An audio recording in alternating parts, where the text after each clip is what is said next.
Zee 24 तास एक पाऊल पुढे।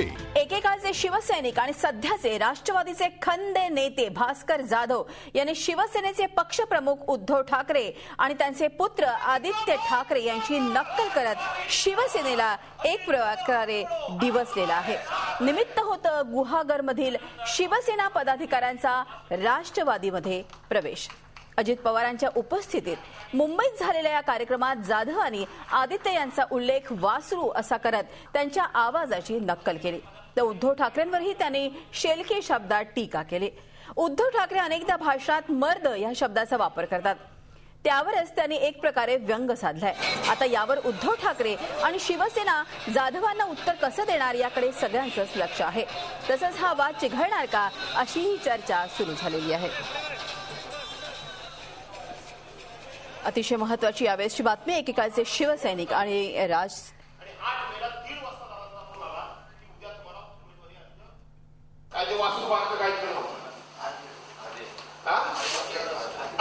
त्यांनी परवाच्या दिवशी प्राध्यापकांचा संप होता, त्यांनी त्या ठिकाणी सांगितलं की सरकारला सगळ्या बेसमाल, आता सरकारला सगळ्या बेसमाल म्हटलं हा पण गडी एवढा बोलतोय तर ते भारदस्त असेल, जरा मजबूत असेल म्हणून परवाच्या दिवशी कधी नव्हे तो मार्केट स्टेडियमवर पहिल्यांदा आयुष्यात मॅच बघायला गेलो, कारण मी कधीच गेलो नव्हतो। पहिल्यांदा गेलो त्यांची पाठीमध्ये एक आवाज आला, मला थंडा थंडा थंडा म्हणून मागं कोणी म्हटलं आहे उद्धवजींची चिरंजीव ना, म्हणजे हा युवा सेनेचा तुमचा उद्याचा नेता इतका मजबूत, थंडा थंडा थंडा त्यांच्या आवाजामध्ये दम सुद्धा मला आवाज बसला का तुम्ही जिंकतो काढला असा आवाज खरं सांगायला गेलं त्यांच्या आवाजामध्ये दम नाही।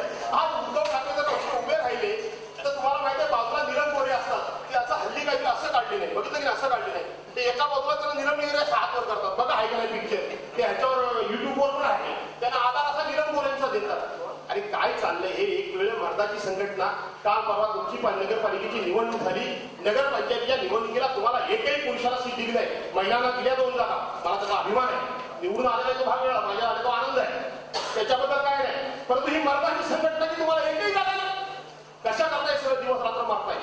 उद्या तुम्हाला राजकीय भवितव्य नाही, तुम्हाला आर्थिक स्थैर्य नाही, विकास कामाकरता तुमच्याकडे विचार नाही, नेतृत्व नाही, विकास कामाकरता तुमच्याकडे कुठली संस्था नाही, अशा वेळेला लोकांच्या विकासाकरता आणि ह्या नेत्यांच्या भांडणामध्ये पडून राहण्यापेक्षा राष्ट्रवादी काँग्रेस पक्षामध्ये या, ज्या ठिकाणी लोकशाही आहे, जिथं तुम्हाला पक्षाचे नेतृत्व दिवस रात्र या ठिकाणी उपलब्ध होऊ शकतात।